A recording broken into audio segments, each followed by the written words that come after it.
We just broke the world record for the fastest nonfiction selling book in all time. And we made $106 million in 3 days. We eliminated anything, any outside force or internal force that could possibly make this launch go wrong. And by consequence, it went right.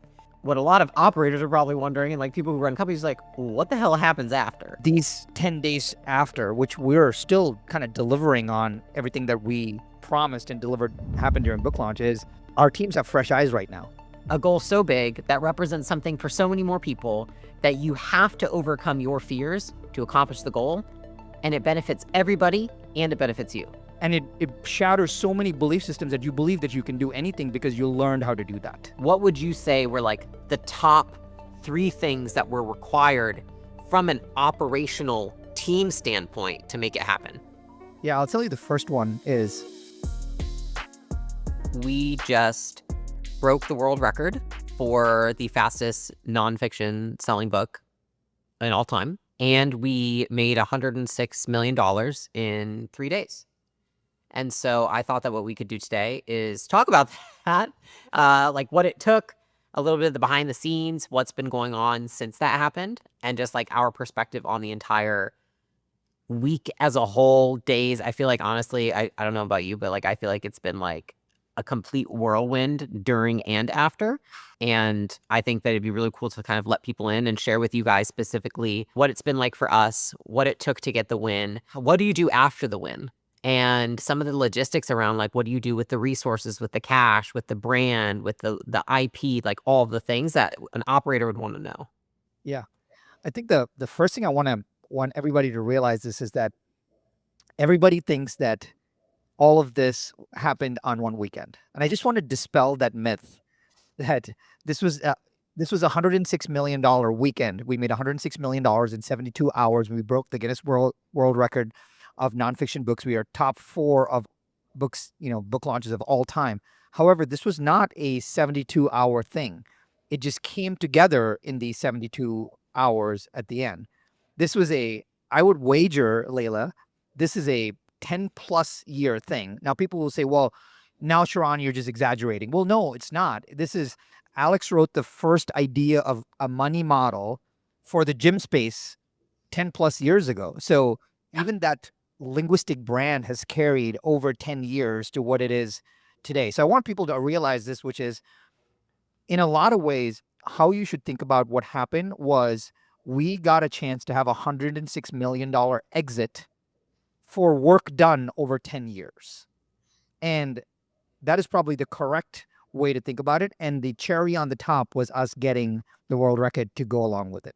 I 1,000% agree. And I think it's like equivalent to you win the NBA championships. It's like, oh, you just won it in a couple hours. It's like, of course not. Like, of course, it's the behind the scenes of all the things that go into it. It's like you see the wedding, you're like, oh, you just fell in love and got married in 2.5 hours. Like, no, like we were dating and then we were engaged and we were married and we did all this planning for a year and a half to come to Italy to have this wedding. It's like this huge culmination of all of these other things that lead up to that point. And so I think, yeah, for anybody who's watching, I think I don't want people to feel discouraged from watching it, because some people said, like, in fact, I want people to feel encouraged from watching it, because it's kind of like when you run the 4-minute mile, which is like, until somebody runs the 4-minute mile, you don't know that it's possible to run it.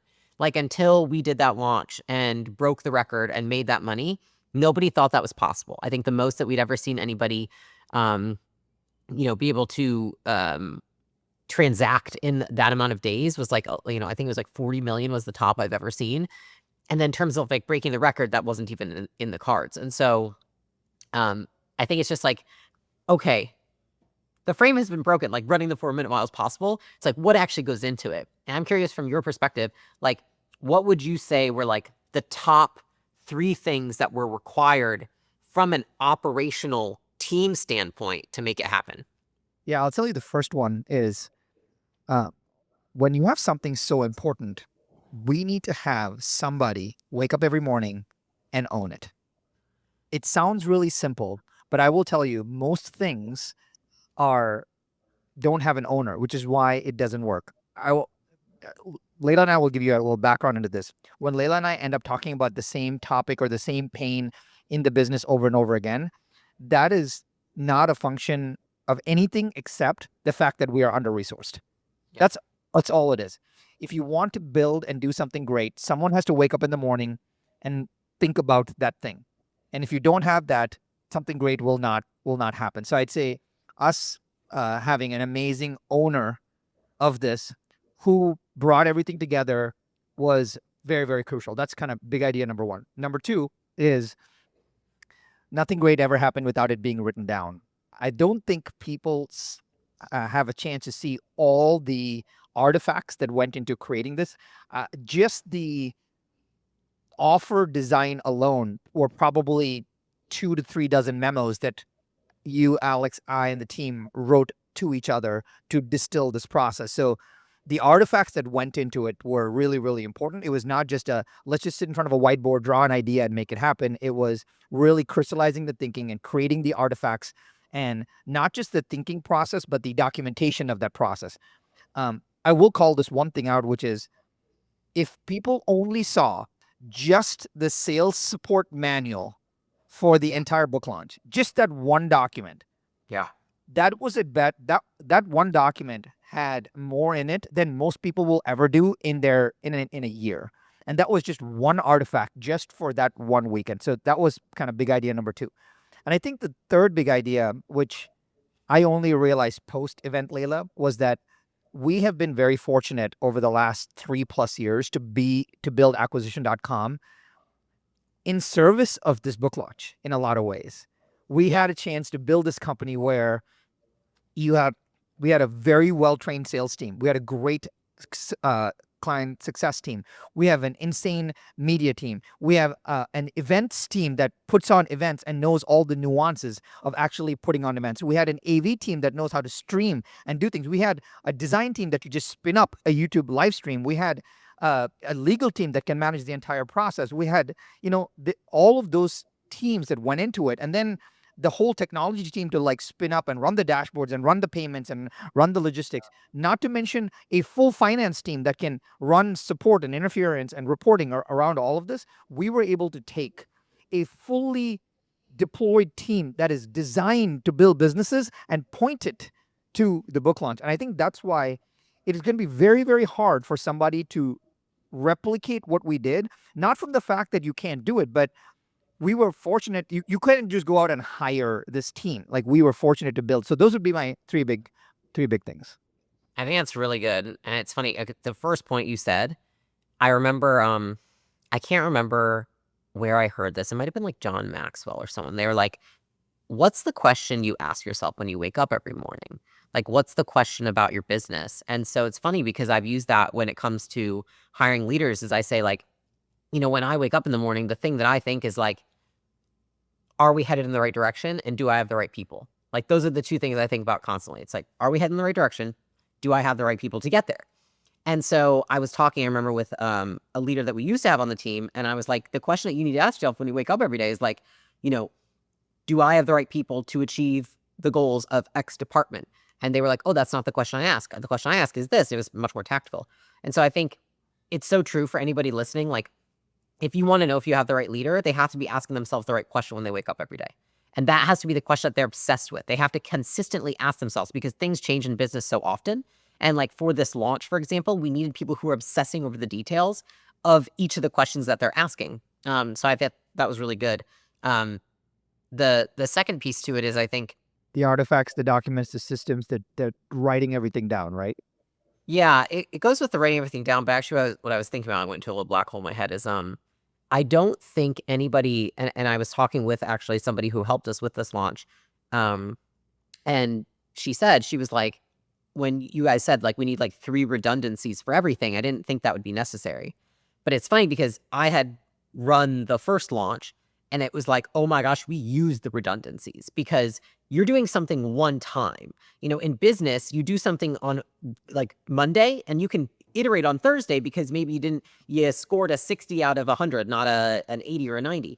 In the launch, if you score a 60 out of 100 on something you've been planning for 3 years, like you can't afford to do that because you're like, I'm putting all my eggs in this basket. And so in that case, I think people underestimate the value of focusing on risk. And I actually think that we focus a lot on what are the things that could kill this launch. And I think that's the reason why it succeeded, because we eliminated anything, any outside force or internal force that could possibly make this launch go wrong. And by consequence, it went right. We had all the conditions that existed. Like, we had the captivated audience, we had the goodwill, we had the demand, we had all these things. And there's lots of people who have those things, but then they are not disciplined enough with thinking, what are all the things that could go wrong? Okay, so what if the power in the building went out? Oh my gosh, let's get a generator. What if that generator goes out? Okay, we need a second generator. What if the Wi-Fi fails? Okay, we have a second Wi-Fi. Fuck, we don't need just a second. We need Starlink. Like, we need something that's not even attached to Earth. And so, like, the fact that we put all these things in place, we spent an exorbitant amount of resources and money on backup after backup after backup plan. I think that we treated it with the respect it deserved in that way. And I think that for a lot of people, when I hear that like a product launch goes the wrong way, or a new hire or something, it's like, did you put redundancies on your redundancies? Right. Because a lot of times it's like, okay, we have one backup, but who's your backup for your backup? And I think as you get bigger as a business, you have to think in terms of redundancies and contingencies. And I think we did a really good job on that piece. And because of that, I think everyone felt like we can play to win because we have like the safeguards in place. You know what I mean? Yeah, to back that up, each of the pieces of the launch, the owners of each of the pieces took insane pride in what they were doing. I know our kind of our traffic team, essentially, and our marketing team was like, hey, our job is to get people to come to the stream. That is our job. There is no other job. If we just need to get people that are the right people to come to the stream. Because once we get to the stream, then it is the media team's job and Alex's job to deliver on it. But our job is just to come to the stream. So they were in a room and all they did was buy media, send text messages, send emails, figure out optimization, many chat, whatever, to get people to come to the stream. And I think that when you realize exactly like what you said, the redundancies happen where you're like, I'm just not going to wait on paid ads.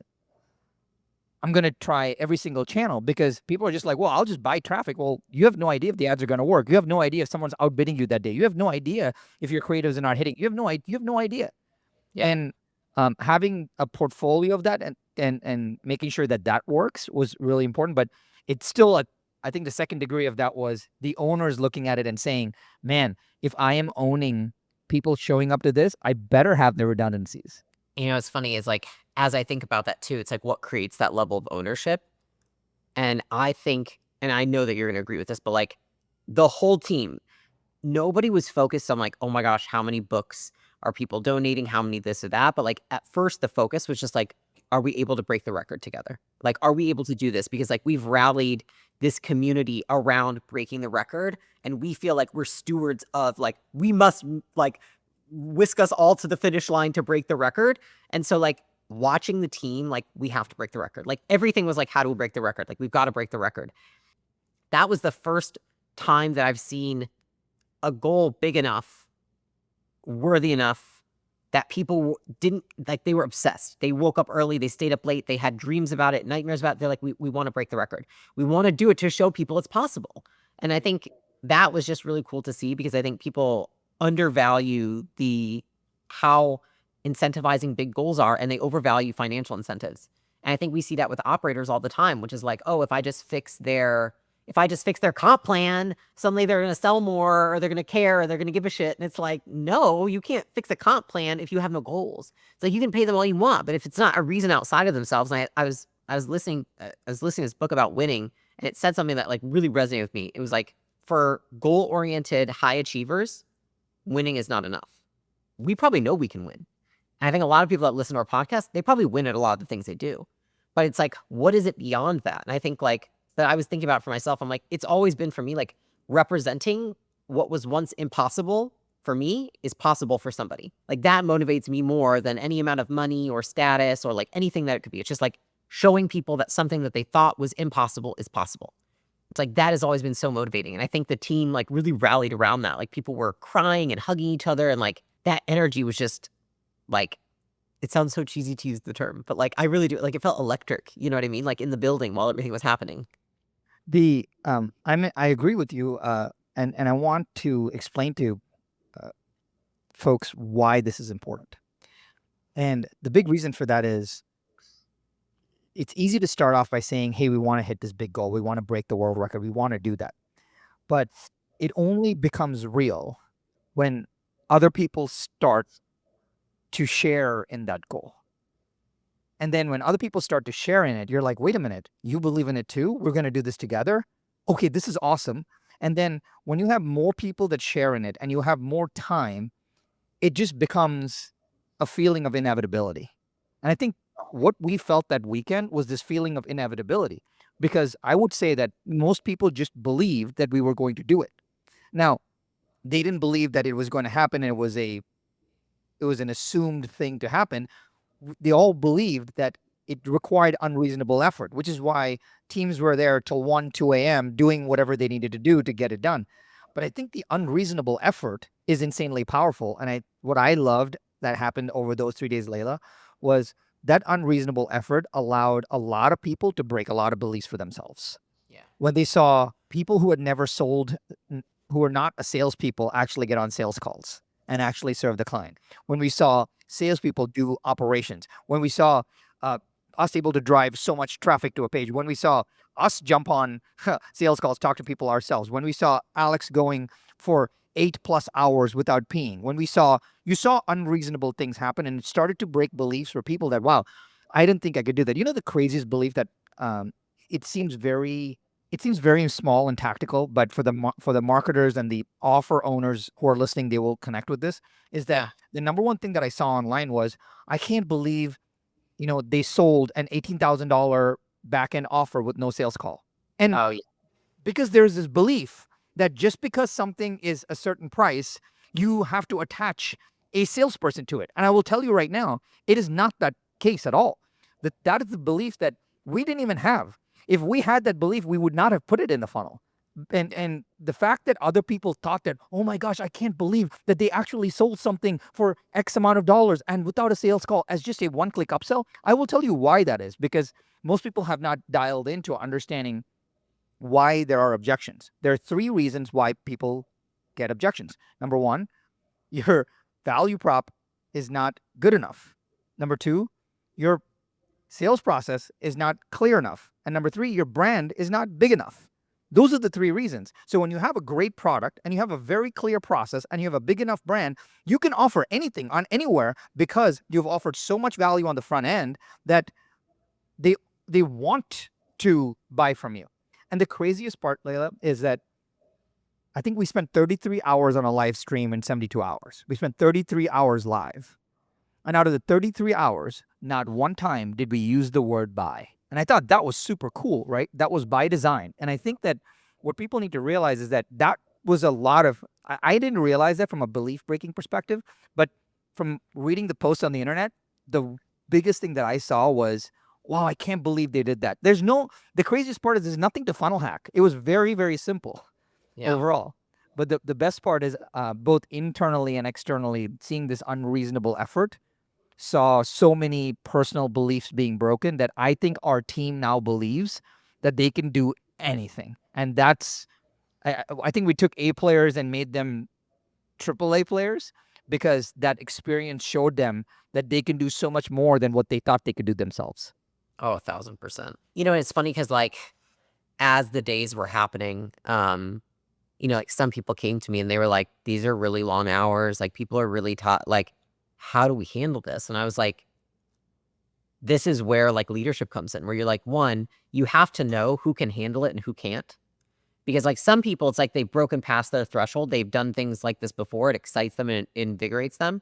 Some people are on the line where it's like they have these old habits and this old belief that, like, hard work equates to, like, or long hours equates to burnout, equates to, and it's like, okay, because of 3 days where we, like, went really hard, it's gonna, like, burn people out, right? Um, and it's funny because, like, I understand both sides of the coin and, like, where people see it, but, like, I looked at those days as, like, um, almost like boot camp for our culture. Because it's like, I was talking to somebody and they were like, "I'm not afraid to work hard." And I think it's funny, but it's like, nobody should feel afraid to work hard because of what's possible when you do. Correct. Now, it's not like our team is working those hours all the time. That's not the case whatsoever. But it's like, guys, if for 3 days we work harder than we've worked in years, we can break the world record, then maybe every 2 years for 3 days, we should push ourselves past the limit. And, I think that sometimes what I could see, especially with like the less experienced managers, they were like, is this okay? What should I do? Should I like, how do I handle this? And I was like, guys, like, one, we're like, people have the chance to be part of breaking the world record and doing something that they've never been done before. It might feel uncomfortable today, but this is a career making moment for all of them. And so, like, you pushing them to stay involved and to be more involved, then when someone calls Alex or Layla and says, like, did this person help with the launch in 5 or 6 or 10 years? We'll be like, yes. And they fucking worked their ass off and they stayed late and they came early and did all these things. Versus like somebody, if you don't give them that little extra push, we might be like, you know what, they were a great teammate, but like, they were like, I phoned it in at 3 or 4 or 5. And like, there's nothing wrong with that. But like, if you're given the opportunity to, like, I would say it's like get on the rocket ship to Mars. Like, I have a hard time not pushing people to get on. I'm like, listen, you might be a little uncomfortable today, but like, you're going to fucking be grateful for this for the rest of your life. And I actually look at it like the best coaches are the people who know when to push somebody when it's best for them in reaching their long-term goals. Mhm. So when I was watching everyone around, I'm like gauging temperature. I'm like, I know the long-term goals of people. And it's like, I'm like, all right, I'm going to push these people when they've told me their goals. So I'm like, right in this moment, this is one, it's going to make your career. Two, it's going to push you towards your goals. If it's not, and you've told me what your goals actually are contrary to that, then I'm like, all right, I'm not going to touch that. But I think that was an interesting part of it that like internally, that was like some of the chatter that was happening during it. And I realized in that moment, I'm like, oh, okay. It's interesting, like the difference between somebody who's a manager versus a coach. And it's like, okay, we got to see who really has the coaching ability of like, I'm going to coach this person towards their goals versus like, I'm just going to manage this person's output because they have a job here. You know what I'm saying? Yeah, it's so good. I think that frame is something that I would love for everyone to internalize, which is the reason most entrepreneurs, business owners, managers feel like they have to have difficult conversations with people is because it is you remove the goal from the conversation for that person. It's very simple. Anytime, Layla and I talk about this often, is if you want to have a conversation with somebody on your team, maybe about performance, maybe about getting them to level up, maybe about, doing something differently, whatever it may be about to have them do better, you're doing it in service of them, not, and that's all it is. It is not, it just happens to be also in service of the organization because the organization is the vehicle that allows them to get their goals. But it is not well, Sally said you were mean and Johnny said you were short. Like, that's not the conversation, because that is a tough conversation to have with somebody. Just anchored to, hey, I know you want to be CFO someday. I know you want to have your own brand someday. I know you want to build your own agency someday. And then you show them the gap and how you are going to be the coach, the steward, the support system in helping them get there. The safety that brings is insane. And so if you ever feel like you're having a difficult conversation, instantly anchor to their goal and in service of them. And I think that's exactly what Layla did. And that's important to know, because if your one-on-ones are not centered around figuring out what is important to them, then you're missing a very crucial aspect of your team's humanity. Because as Layla said, it's not about them just fixing comp. They're not there for a transaction. They they're they're changing who goes to drop whom off at school and ballet practice. They're changing which highway they take in the morning. They're changing, where they live. They're changing that they would rather live closer to work and live in a worse off house. They're changing, how they show up. They're changing what car they drive. They're changing. They're thinking about work. They're doing all of this to be at work, to serve us, to serve the mission of the company. The least we can do is to connect with their humanity and figure out how we can serve them. Because at the end of the day, not everybody is with us forever. And the time they do spend with us, if we can have such a deep impact on them and set them on their path to achieving the next big thing that they want to do, I think we've done our part in all of this. So I would always, any conversation that you're having with somebody, if you feel like it's difficult, just anchor to their goal. Dude, it's 100% true. It's like being on the opposite side of the table versus sitting on the same side of the table with them. And it's funny because I think until you get that, it's like every conversation feels difficult. Whereas like now, it's like those are the fun conversations, It's like I like having those conversations. I'm like, I'm gonna help this person actually achieve their dreams. You know what I mean? And I think especially with acquisition.com, like it's felt like I've never had to have one of those where it actually felt difficult because I'm like, I've never felt like maybe in gym launch, like first company, it's like, okay, maybe how am I going to backfill this person? Or like, what am I going to do without them? Or like, key man risk. It's like, I have none of that anymore. It's like, I will always figure it out. I feel like we have so many people that want to work here. I love the feeling of like, I just truly have your best interest. And if what's in your best interest is also in the best interest of the company, then we keep this relationship. And if that ever changes, then we change the relationship. And if maybe one evolves and the other doesn't, then like we see if they can evolve together. And if not, then like we evolve apart. You know what I mean? But I think no, it's a really good frame. I think that's one thing that's been really interesting. Like I would say like a lot of what we've been talking about is like, everyone's like, how did the launch happen? But I think what a lot of operators are probably wondering, and like people who run companies, like, what the hell happens after, right? Like, what happens after an event like that? Like, what do you do as a company? How do you manage it? Like, what happens next? And I think we've been navigating a lot of that in the last, couple weeks. Wait, it hasn't even been, has it been Barely. days? Yeah, I'm like, dude, I don't even know what day it is. It's been weird. Um, but I was thinking about that a lot because there's something that I remember hearing. I think it was a sermon that I listened to. And this person said, nothing fails like success.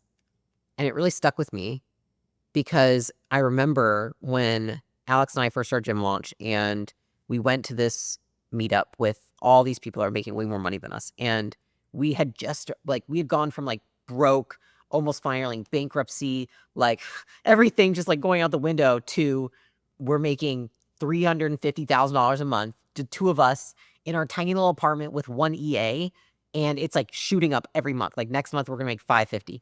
And I remember like, I felt like, oh, I can breathe. Like we fixed this business, we figured it out, like all this stuff. And I remember someone came up to us after we'd presented what we were doing and they said a bunch of stuff, but they said one thing within that line, which lined up with the nothing feels like success, which is he said, when it feels easy is when you step on the gas.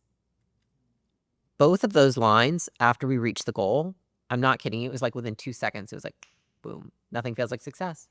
And I was like, oh, like now's the time. Like now's the time to go harder. Now's the time to step on the gas. Now's the time to work harder, to double down because like there's like in order to create more success, you can't act like the success just happened because usually failure is what creates success because you learn so much. And so if you treat success like success rather than failure, which is you don't dissect it to learn from it, then you don't create more success. And so that's why I think like when we had our full team, I was like, what do we learn from this? Because a lot of times it's like people don't dissect success. And so I thought it was really interesting because it prompted me to be like, do a lot of people think of success the same way as failure? Like we've had so many conversations of what do we learn from this? What have we learned? Like the good and the bad. Like what are all the good elements? What are all the bad elements? What are all the, and that's all we've been talking about. And I think a lot of the times what happens is instead people have this big monumental success and they do two things, which is one, they don't learn anything from it. They just like, oh, amazing, I succeeded. Like, and they don't think about it because they're thinking about the PR, the publicity, the status, the whatever. They're absorbed in that. They don't think about why did I succeed. I think the second piece is they let off the gas. They're like, I've won. It's been taken out of my sales. Like I'm good.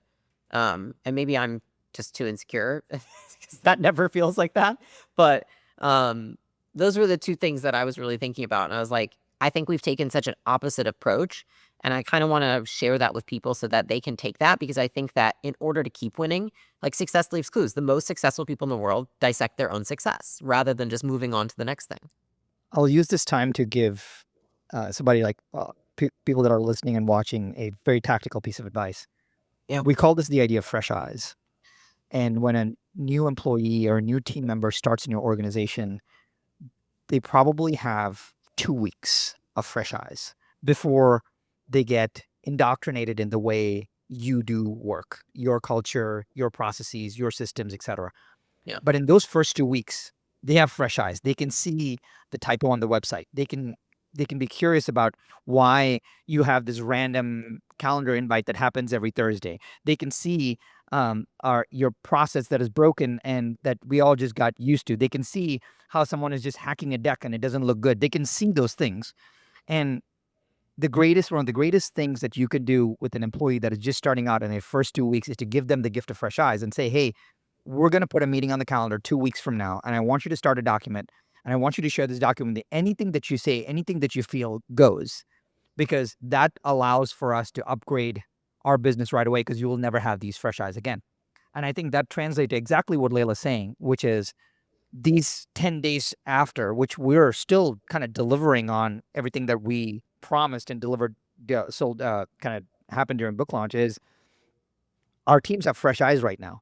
And so there's a bottom up kind of way of us gathering feedback on it. The day after the book launch happened, we had a survey went out to the team to actually give us feedback on everything that actually happened, because the team has fresh eyes. And it is very normal for high achievers to instantly see what they could do better. That is the standard thing. They don't even look. It's the gap and the gain. If you've ever read it, you always look at the gap in front of you, not the gain that you've made looking behind you. And so all the high achievers will instantly go to, well, we could have done this differently, this differently, this differently. But the fresh eyes also applies to what you did well. Hey, if we had not done these three things, it would have not worked well. It reaffirms the things that the planning that was done, the things that were put in place, etc. Which those are the things that you want to redo in the future. You want to double down on the things that actually worked as well. And so this concept of fresh eyes is super, super important. By the way, you can also manufacture fresh eyes, meaning if your organization for some reason goes on winter break, or call it the Christmas holidays or what have you, and the team is on break for, call it 10, 12 days, they come back and they have a new set of fresh eyes, they have a new energy. And you can say, hey, for the next 3 days, we're going to capture the things that we see, the things that we feel, the things that look odd. If we were auditing this company from the inside out, how would we actually see this? And in 3 days, we're all going to come back and we're going to share what we have found.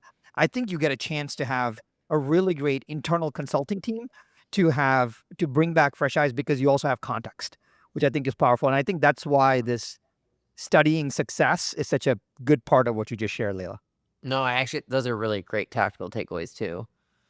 It's funny because I was thinking about like what makes the difference between, like, what's the difference between somebody who dissects their success and somebody who wins and just is like, this feels good and like indulges in it almost. And I was like, it's the difference between winning one time and becoming a winning team.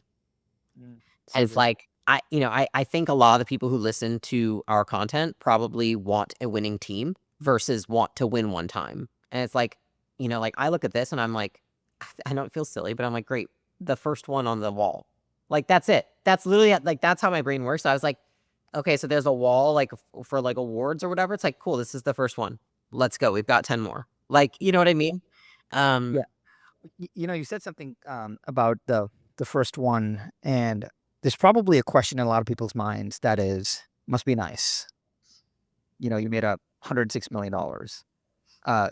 Good problem to have, to deploy $106 million. And I want to just spend a minute just talking about it, because I think it's important for everyone to understand. The first thing to do is to normalize that for yourself.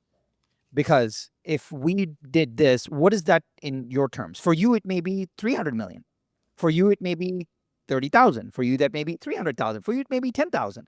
If you did a one-time event that generated this, you're not just going to hang it up. Yes, you may say, well, if I had 106 million, I would hang it up. But for us, it is an ongoing thing. It is not, it's a really great win, but we now have to figure out how to deploy this that will generate it again. So the big thing that I want everyone to understand is that if we chose to stop now, that's a good problem to have. But we currently have no plans, publicly stated, of launching another thing in August of 2026. We may, but it's not that, and August of 2027, and August of 2028, and August of 20. We don't have 14 years of launches planned for another 100, another 100, another 100 coming on.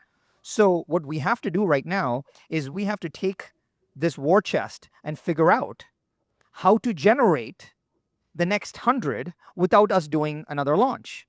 We have to now take this war chest and figure out tax efficiently how to do that without having to do this over and over again.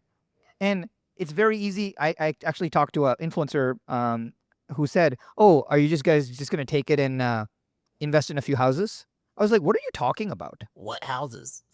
Exactly. He's like, oh, yeah, you can just invest in a couple of companies, couple of houses, and you just go about your business. I go, you're missing the point, because we now have this responsibility for the entire team of deploying these resources in a way in which it allows us to build and grow and be able to do this on autopilot bigger and better in the future. So people don't realize that it also took us a lot of expenses to put something on like this. You don't understand that we live in the United States and we have taxes. We don't understand that we have commitments for the future growth of the business. We also know that this may be a one-time thing for now. So we have to rebuild this engine so that we can do it again. So there's a lot of thoughtfulness that goes into deploying this. So the thing that I want to share with all of you is, don't think about it as, hey, if I had the 106 million hit my bank account, I'd just retire. What is it to you? Normalize it to you. If you had $106,000 hit your bank account, would you just quit? You wouldn't. You would figure out how to reinvest that so that next year you can make another 106,000. And there's a lot of thoughtfulness that goes into it. And so it's easy to say, oh yeah, good for you. But we are really actively thinking about how to deploy these resources for the benefit of our team, for the benefit of our goals, and for the benefit of doing bigger things in the future that help our community. And when you do it well, you get paid to do it well, but doing that process actually takes time. Yeah, because like a decent amount of people were like, "Oh, so you guys like you guys just gonna pull the cash and like call it a day?" Like, because we also have the normal business, which that nobody equates how much money we make in our normal business, which is also very large and makes a lot of money. And it's funny because like I was really thinking about it, and I was like, "There's like winning, of course, feels good. Money, of course, I think takes away pain, but I think that the point of life is to see what you're made of."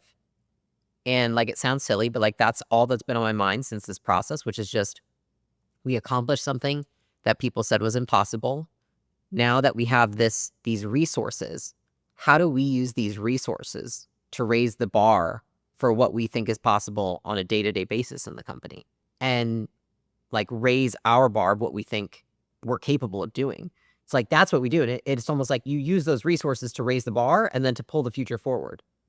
It's like, that's it. And then it's like, okay, well, why would you do that? It's like, well, at some point, and I mean, like, you've been doing this long enough.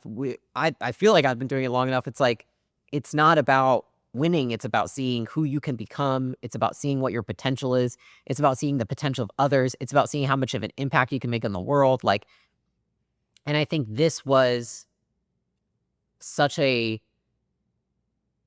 would say like a milestone for us, especially even just like getting to do it together, for example, like as a team, like you, me, and Alex, because it's like, wow, we can do this. If we were able to do this, what else can we do together? Because we've only been in the trenches working together for friggin' not even 5 months.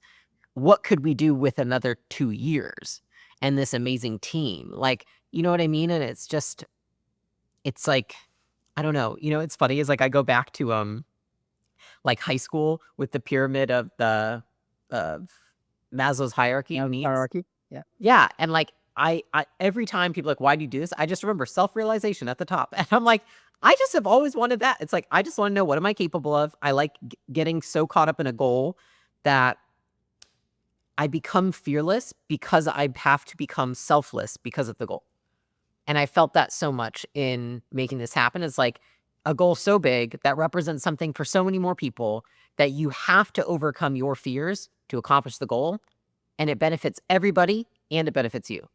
But you did it for others. And so it's like, I don't know what feels better on earth than that. You know what I mean? And it doesn't have to be work. It can be with your family. It can be with friends. It can be in your community. It can be in nonprofits. It could be in politics. It can be whatever. But it's just getting so immersed in a goal and in a mission and in the mission of realizing yourself that you help the whole community or world or family as a consequence, you know?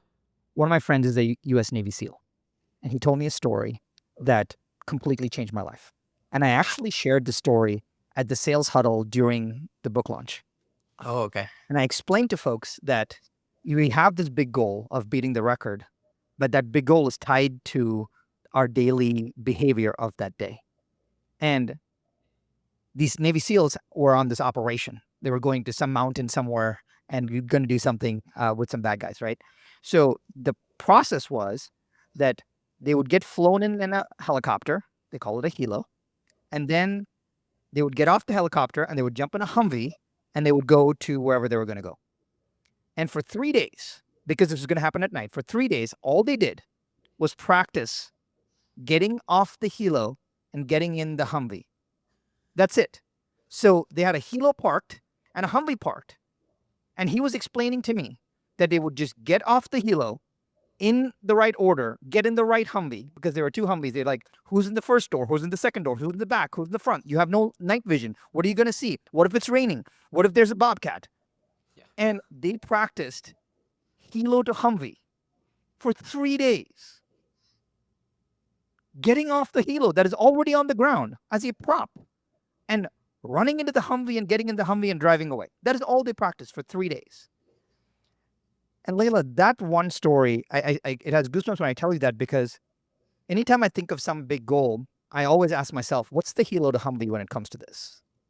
What do I need to do to practice, to get the behavior down so that I could do that so precisely that it automatically starts to stack undeniably to me hitting that big goal anyway?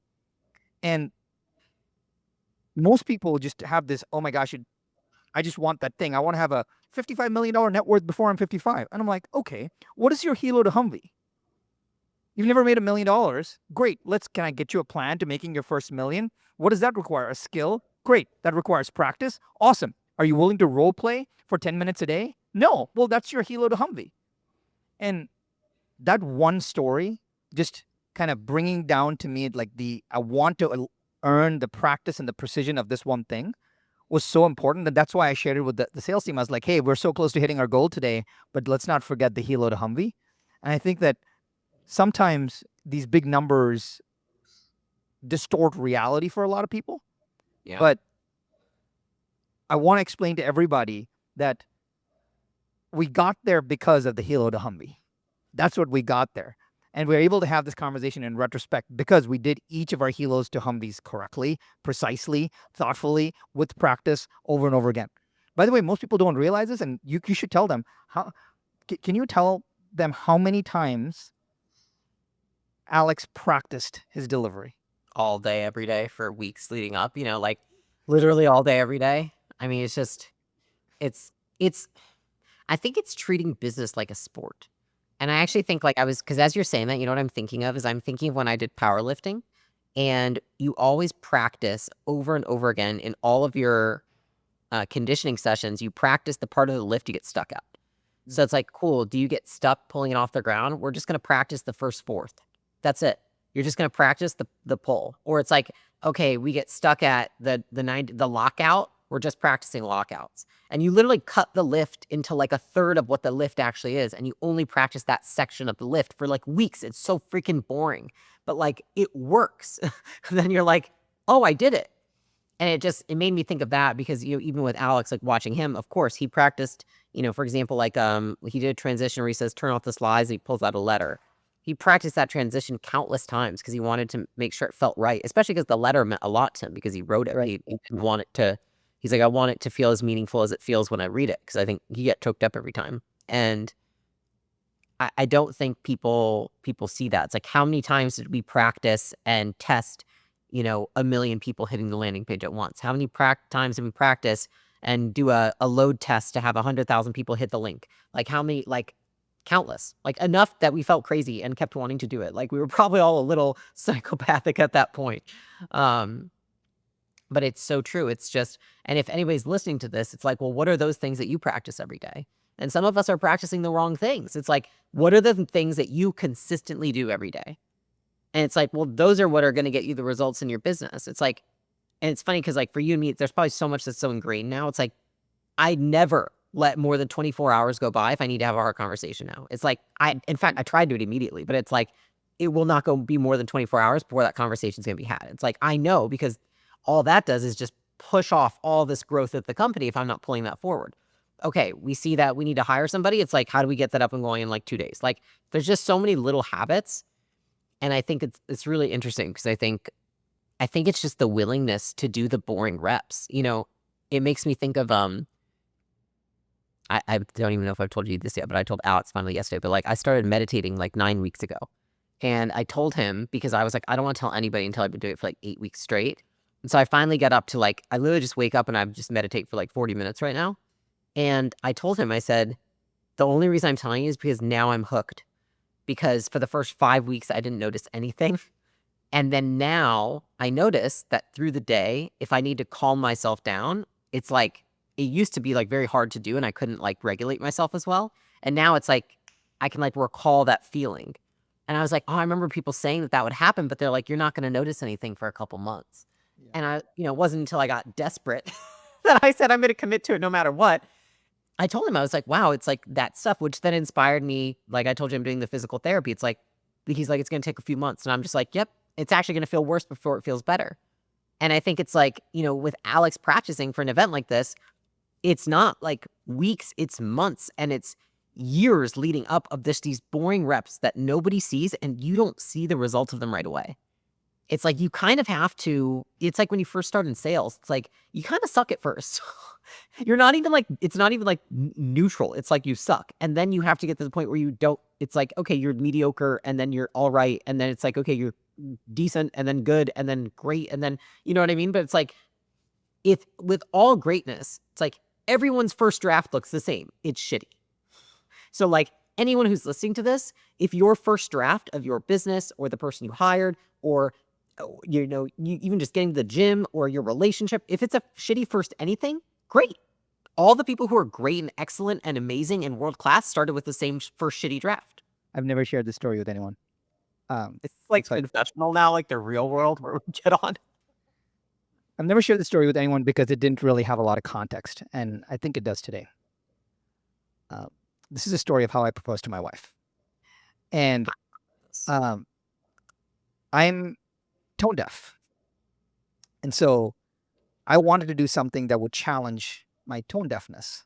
So I learned to play the guitar. So I wrote a song and I learned to play the guitar. And the hardest part, if anyone's ever learned how to play the guitar, the hardest part about playing the guitar is not picking out the chords, but it's switching between chords. Switching between chords is super hard. So I can play a C, I can play an E minor, I can play an A, I can play a G separately. But switching between them is where the melody is. And it was really hard for me to switch between chords because one, I couldn't hear it, and two, it would go wah, wah, wah, not a wah, wah, wah, wah, wah, wah, wah, wah. It would not go like that. And you can hear how tone deaf I am, right? The crazy part is I saw this YouTube video at that time, and this was like when YouTube videos are just starting to get, that's like when I'm as old as when Jesus was a baby, right? But the crazy part is there's this guy said in the comments, the way I learned to switch between chords was I only practiced switching between chords, nothing else. And he said, one day I told myself that I'm not going to bed until I learned to switch between chords. So I stayed up from like 9 p.m. till 2 a.m. I just practiced. My fingers were bleeding. And I just practiced switching between chords. And at like 2 a.m., I got it. And it's like riding a bike. Once you get it, you get it. And I was able to switch between chords. And then I was actually able to play the music that I wrote, the song that I wrote. And the story goes where my wife was like, why do you have a guitar? You don't even sing, etc. And I played this song for her that I wrote, and the ring was hanging from the stem of the guitar.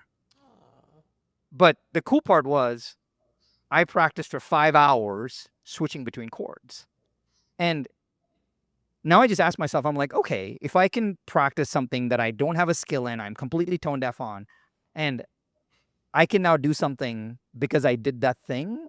I isolated that thing, just like you said, isolate the lockout, isolate the lift, isolate the hold. I just realized there's so much power in isolating that thing that doesn't work and then just deploying all resources and energy to fixing that thing. And even when I don't think a lot of people realize this, but when folks come to our workshop business and when they come into our workshops, what we do is we give them awareness of the constraint in their business. And we teach them that and give them the courage and the tools to saying, you got to deploy every possible resource you have to solving this constraint. And knowing that as soon as that gets solved, your business will get better and it will create a new constraint. Welcome to business, right? And then you take all the resources that you have and you deploy it all together in maniacal, energetic, electric way to solve that constraint. And then your business will get better and it will create a new constraint. And I think that's what life is all about in a lot of ways, is that the mediocrity, to me, is not deploying all the resources to solving that constraint, to solving that one thing. And when you can do that thing, just the hilo to humvey, which is just practicing the transition, or the bleeding fingers when you're just practicing learning the chords. I think that's what you grow so much. And it shatters so many belief systems that you believe that you can do anything because you learned how to do that. So good. I don't even think my wife knows that my fingers were bleeding when I should probably. She's not gonna watch this, but Yeah. Let's be real. He's not gonna watch this. when you see her on Monday, you should be like, "Did you know that Sharon like had bloody fingers when he was I'm traveling?" totally gonna pull that. I mean, like now I know how he proposed. That's so So good crazy. though. That's so fun. I would love for you to maybe share, how do people think about kind of setting a a little bit of an outsized goal, number one, and then secondarily, how do you get the team bought into that? I'll start with the first one, which is like setting an outsized goal. I think that you have to know, are you the type of person that overshoots or undershoots? That's the first one. Like, am I an undershooter or an overshooter? Because I think that if you're an undershooter, then it means that you know that you're an undershooter if you always achieve the goals that you set up. Like, if you always achieve the goals that you set, you probably undershoot your goals because you're afraid of losing. Now, if you're an overshooter, you're probably overzealous or you have an unrealistic expectation of what resources it's going to take. And so you hit, you miss, you hit, you miss. But honestly, like, I think that a lot of people who start off being entrepreneurs are probably overshooting at the beginning. And then over time, they get jaded by the losses and they probably start to undershoot. And so I think that for a lot of people, they have to get into a state where they are, I would say, like, free of emotions, free of worries, like in a complete state of contentness when they're setting goals. Because I think it's the difference between playing to win and playing not to lose. And like, I've found myself in that headspace before where it's like, I think a lot of it is wrapped around the mindset of like, is this a goal that's like, I'm playing not to lose or I'm like playing to fucking win the game? You know what I mean? And like, I have to ask myself that question a lot because like, it is easy to get stuck, especially when you have so much responsibility and things riding on you. Like, it is easy to get stuck and like, I am playing not to lose right now because like, I have everyone rely on me and I'm fueling this whole thing and we have all this like this stuff, right? That like relies on us. And so I think that for me, I have to first ask myself, am I in the headspace of I'm playing to win? And if I'm in the headspace of I'm playing to win, then oftentimes I will, what's the first natural goal that comes to mind? And then I ask myself the question of what is something 3 times bigger than that? 10 times bigger than that? What would it take to do it 3 times faster? 10 times faster?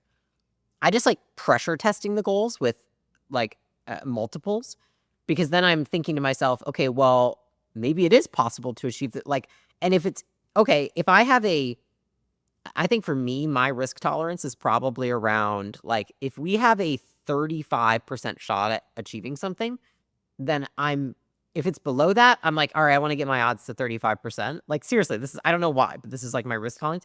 If it's below 35%, I'm like, I don't know. But like, if it can be at 35%, I'm like, I'll take the shot. Like, I will figure it out. I'll work my ass up. I will pull every string possible. Like, I will fucking grit my way there. And if we don't achieve the goal, like, at least I know I gave it my best on the court. So I think that's the first one is like, you have to get in the right mindset. I think that's actually what prevents a lot of people is they're so afraid of losing that they never win, like not really win big. You know, I think that I was definitely afraid of losing for the launch. And I think that like something Alex does very well is, I mean, I don't think he has, I think that he can be very mathematical driven. Like it was math, like mathematically speaking, this is achievable. And I think that's a great mindset to ask. Like when you're planning your business, don't plan it off your emotions, plan it off the math. Like, is this mathematically possible? If so, we can make a plan. The second piece that goes with it is getting buy-in for the team, which is, I think there's some misunderstandings about buy-in, which I used to have, which is I used to think buy-in meant that everybody was on board before it happened. And everybody wanted it to happen before it did. And now what I understand about buy-in is that there are people who from day one are going to say it's going to work and they're bought in. There are people that from day one say it's not going to work and they're against it. And then there's the people in the middle who have to see enough evidence to support that it could work until they say it's going to work. And you can move some of these people these people, they're going to stay in their camp until the event occurs. There's no point in trying to persuade these people. You just need to ensure this, in my opinion. Does everybody do their job to the best of their abilities, a 10 out of 10, despite what camp they're in? And so it's like, we just need winning behaviors. You don't actually need to think that you're going to win, but you need to act like it. And I will say that, like, for this team, I think what made this launch happen was we had people in all 3 camps. And there were a lot of people in every camp. It was not like, I would say it was an even distribution of all 3. And it didn't matter what camp they were in. We are so committed to disagree and commit. It doesn't matter if you think it's going to work or you don't think it's going to work. You play like a camp, because we know that we don't give ourselves a shot unless we do that. And that's why I think I tell people a lot, I'm like, you don't need to think it's going to happen for it to happen. You just need to act like it could. And I think that's also served me so well in my life, because I tend to be a catastrophizer. So I'm just like, oh gosh, all these things could go wrong, all this stuff. But I'm like, that doesn't mean that I'm not going to act like it absolutely could happen. Because if I don't, then I have no shot at all. And so I think about Vaya the same way, which is like, I don't waste my time anymore, like, especially in business, like I'm like, listen, I get that you don't think this is going to work. I just need you to commit to acting like it could. And so, like, I still need you to do your job at 10 out of 10. Otherwise, we're not even going to find out if it's possible. And I think a lot of people, when you speak to it like that, um, one, they appreciate the honesty, but 2, I've just seen it play out enough times that I'm like, oh yeah, anytime I set a big goal for the company, like, there's a whole camp of people that are like, that's so unrealistic and like, that's not going to happen. I'm like, that's fine. I don't need that. That's not their job. Like, they don't need to all be bought in from day one. It's my job to show people over time why they should be bought in from day one with the evidence of success. You know what I mean? I'm going to distill what Layla said and give you all a framework for what she just explained, right? I have no frameworks. Which is awesome. So your job is to, as an entrepreneur, as a business owner, is to have enough faith for the both of us, enough faith for them and for you. And if you're ever in this position thinking about, hey, I'm not sure if I can get buy-in from the team. I feel like the team is misaligned with me. And I feel like there's a little disconnect. If you ever feel this way, use this framework. It is a goal, a plan, behavior. Please let me explain. Goal. We're going to go beat the world record. If you said that to your team cold without context, they're going to be like, what is Sharon smoking? Right? Because what they're thinking is, hey, we are already busy. Now you're going to give us this goal. You're going to give us no path to getting there. And you probably just talked to your coach or went to a seminar or watched a YouTube video, and now they told you to put another 0 behind your goal. Therefore, you're going to say that, right? So if you feel like you're disconnected, it is probably that, because you just came out and you're so inspired that you just spat your goal at them and you expect them to integrate with your background and your thought process. So that's hard to do. Yeah. The thing that I would say that a lot of people miss is they don't tie the goal to a plan. The way to say it is, hey, I really think that we can beat the world record. I've been thinking about this, and these are the 3 things that happened that actually got me there. So what I did was I spent the last many months and I built a plan. Let me show you the plan. And now when you show them the plan, it gives them more safety. It gives them more, that's their approachability to the goal, because they don't have the background that you do. And I will tell you in a lot of ways how Layla and I and everybody at acquisition.com works is, when someone says something like that, we will hear the phrase internally, WAFAM, like write a freaking memo, right? It's like, take your thoughts and organize them and say why you're looking at this. What is the thing you want to get after? How are you going to get there? And what do you want to do next? It's the why, what, how, now framework. So you create a plan. But for a lot of people, as Layla said, there are these 3 camps. And to move people from the camps, you have to shake belief. And the only way you shake belief with giving them a goal and a plan is you have to walk the walk and show them the behaviors. You have to say that I'm going to show up at the 4 a.m. because I know I have to do this more. I'm going to show up and I'm going to do this. I'm going to actually act like I've already achieved this. So yeah, if you want to make sure that people believe in you, people connect with you, people are bought into you, people have the approachability to your vision, then you're probably just missing some blanket part of the goal, the plan, and the behavior. And I will tell you, a lot of times it's plan and behavior. If you can just do the plan is a one-time thing, but when they start to see your behavior align with the plan, they're like, wait, Sharon's really committed to this. By the way, I will tell you something crazy. Our media team, to get the footage of Alex actually coming to the building, had to come in at 4 a.m., 3:30 a.m. Our media team was like, hey man, I'm on a shift today. I got to get in here at 3:30 in the morning because Alex will be here at 3:45, 4, and I will not get footage of him walking in the building otherwise. Yeah. Because Alex would go right into his office and start working and practicing and doing whatever. And this happened for 90 plus days. And his behavior aligned with the plan, which aligned with the goal overall. So whenever you're stuck, just think, is exactly what Layla said. You're not just thinking about buy-in. You had the goal, given the plan, and align with your behavior, and you'll start to see that starting to sink very quickly. It's funny you say that because it makes you think of this company that we looked at when we were doing diligence, like it's probably like 18 months ago. And I was like, what's the goal, the North Star of the company? And it was like, we want to help 50 million women, X, Y, and Z. And I was like, well, what's the plan? And it was like, well, we want to help 50 million. I was like, no. And I remember I literally said, the goal is not the plan. And so it's funny to say that because like, that's such a great framework because I think something that people can take away from that is like, if you have a mission without a plan, then you just sound like a quack. Like you just seem like unsubstantiated. It's funny because I remember one of my first mentors talked about the first follower theory, which was like, if you have a goal but you don't have a follower, you don't have one person who believes in you, you just look like a crazy person. Once you get that one person that can say, I believe in you and here's how we're going to do it. Like that's the moment that you turn from the crazy guy into like the guru or like, the prodigy, like whatever it is. And it just makes me think about that because I think a lot of people feel like I have to have this like big mission statement for my company in order for people to like want to work here. And it's like, I actually think it's more important that the mission statement and the plan are aligned than it is that you have a big one. Because if you don't have a plan, then you look like a crazy person. You know what I mean? Or you look like you're lying. Like we had a conversation with a gym owner and it's like they had a local gym and they were like, our goal is to help 10 million people get healthy. And we were like, with your local gym? And they were like, yeah. And we were like, I mean, that just seems dumb. It's like it actually makes it look worse when you say that because it's like, well, how are you going to do that with a local gym? And so I think it'd be a good takeaway from everyone listening, which is like, you don't serve yourself or your company by having this big outlandish goal if you have no plan to get there. Like, inch it up if you need to. If you don't yet have the skill to make that goal happen, then I think it's okay to keep increasing it over time if you don't have the ability to put together a plan because you're not going to achieve it anyways. Yeah. Yeah. Layla, looking back to bring us home, looking back at this journey and the weekend, having it all happen, what would be, if you could, I know there's a lot of lessons and takeaways, etc. If you could point to one of those that connected with you that you think you're kind of going to remember, going to integrate, it's become kind of an action item for you or a thinking process for you. What is one big takeaway from the book launch that you thought is something that you're going to take away for a while?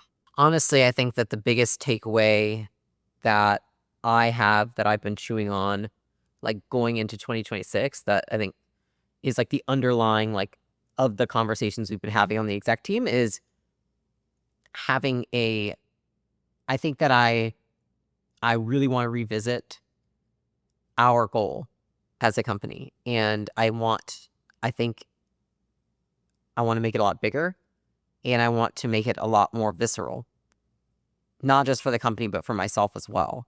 And I think that the reason why is because that feeling when you're working towards a goal of that magnitude, that has that much importance, that has that much meaning behind it, it just makes the failure, it makes the effort, it makes the hardship, it makes it all worth it. And I think that I would like to give that gift to this company to have that every day, not just when we do something like that. Yeah. What about you? It made me believe so much more in having great people around you. Every single person was so on top of their game. And I was thinking, wait a minute, if she had not done that, we'd have not even had a launch. If he had not shown up, no one would have come. If he didn't do that, we could not have done it at all. And it was one of those where I was thinking, whatever we did to deserve this person choosing to work with us, I'm so glad because we need more people like that. And it changed the way I think about solving all the other opportunities that we have, which is it makes everything a lot more approachable. It says we can go set the sites to go do whatever. We just have to go find a great person or a group of people or a team that wants to conquer this with us and build a model and create an environment so that they can go do that with us. And in a lot of ways, in this kind of AI centric world of I want to go build $1 billion business with one person, I think you and I are very aligned that we don't want to do that. We don't want to go build a multi-billion-dollar business with one person. That is not a badge of honor for us. We want to take great people along this journey with us. We want to get them to break their beliefs. We want to get them to become better versions of themselves. We want to, in our own way, we want to see that happen because that is what motivates and fires us up, because them doing their thing makes us feel like we're doing our thing. And it just made me believe that almost anything was possible, and the power of having insane people on this journey with you. So, hey, if you're listening and if you want to be on this journey with us, you know how to get a hold of us. Acquisition.com/careers. I was actually gonna say the same thing. I'm like, actually, we are hiring for a lot of roles, and we are so something that I'll share just so that people don't feel discouraged is if you want to apply, if you've ever been thinking about working with acquisition.com, we are because of the success that we've had with this launch and because of how we would like to propel some of our other company initiatives forward, we're pulling forward the next, 6 to 12 months of hiring as fast as we can. Meaning, if a role was projected for the next 12 months, we're just going to pull it forward now, even if it has a little extra capacity, so that we can get ahead on our initiatives as a company. So, even if you don't see anything on the page, there's a spot where you can submit your resume as a general resume submission. Do it. Now's the time because we are looking at all the roles that we have to pull forward for the next year.